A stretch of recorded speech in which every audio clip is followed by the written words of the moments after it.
Hello ఏంటండి, ఏదో super XL మోడల్లో ఉంది, కొంచెం వేరేగా ఉంది, కొత్తగా ఉందని ఆలోచిస్తున్నారా? అవునండి, మీరు చూస్తున్నది నిజమే. ఇది ఒక ఎలక్ట్రిక్ వెహికల్ కాలాన్ కంపెనీ వారు తయారు చేశారు.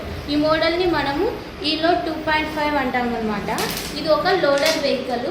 చూడటానికి ఎగ్జాక్ట్లీ సేమ్ సూపర్ ఎక్సెల్ మోడల్లో ఉంటుంది. ఇది ఊరూరా తిరిగే బిజినెస్ చేసుకునే వారికి, చిన్న వ్యాపారం చేసుకునే వారికి చాలా ఉపయోగపడుతుంది అన్నమాట. అలాగే రైతులు గడ్డి మోపులు వేసుకొని వెళ్ళడానికి, పాల వ్యాపారులు అయితే పాల క్యానులు తీసుకొని వెళ్ళడానికి, తోటలో పండినవి మార్కెట్ తీసుకెళ్ళడానికి, ఒక్క మాటలో చెప్పాలంటే అన్ని విధాలుగా ఉపయోగపడుతుందండి. ఫ్యామిలీతో వెళ్ళాలంటే మనము ఫ్యామిలీతో వెళ్ళొచ్చు. అలాగే సరుకులు తీసుకొని వెళ్ళాలనుకున్నా మనకి స్పేస్ చాలా బాగా ఉపయోగపడుతుంది అన్నమాట. ఇక్కడ ఒక హుక్ ఉంటుందండి. దీన్ని మనం ఓపెన్ చేసామనుకోండి, మనం దీన్ని ఎక్స్పాండ్ చేసుకోవచ్చు. ఎక్స్పాండ్ చేసుకుంటే ముందరితో పాటు ఇక్కడ కూడా మనము గూడ్స్ ఇంకా ఎక్స్ట్రాగా వేసుకోవచ్చు, లేదా క్లోజ్ చేసేసుకొని మనం ఫ్యామిలీతో వెళ్ళడానికి యూజ్ చేసుకోవచ్చు. ఫ్యామిలీ ప్లస్ సరుకులు వేసుకోవడానికి ఇది చాలా యూస్ఫుల్గా ఉంటుందన్నమాట. ఈ మోడల్ వచ్చేసి మనము ఈలో 2.5 అంటాము.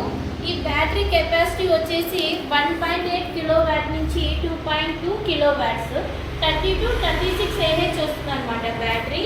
ఈ బ్యాటరీ టైప్ని లిథియం ఫెర్రో ఫాస్ఫేట్ యూజ్ చేసి తయారు చేస్తారనమాట. దీన్ని మనము LFP బ్యాటరీ అంటాము.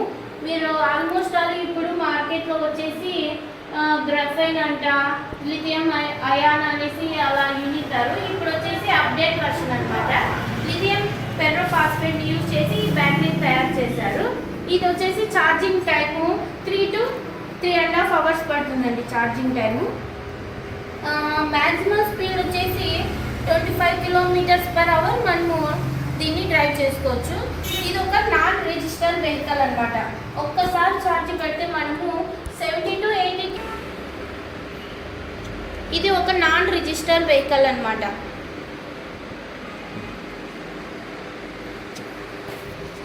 ఒక్కసారి ఛార్జ్ పెడితే మనం 70 to 80 కిలోమీటర్స్ వరకు వెళ్ళొచ్చు. దీంట్లో మనకి 4 కలర్స్ అవైలబుల్ ఉంటాయండి: black, blue, red and green. ఇది వచ్చేసి మన అనంతపురంలో షోరూంలో మీకు లభిస్తుంది. ఆ అడ్రస్ వచ్చేసి మేము డిస్క్రిప్షన్లో అందిస్తామన్నమాట. ఇది చాలా యూజ్ఫుల్ మోడల్ అండి. ఇది హైట్ ఉండే వాళ్ళకి చాలా ఫ్లెక్సిబుల్గా ఉంటుంది.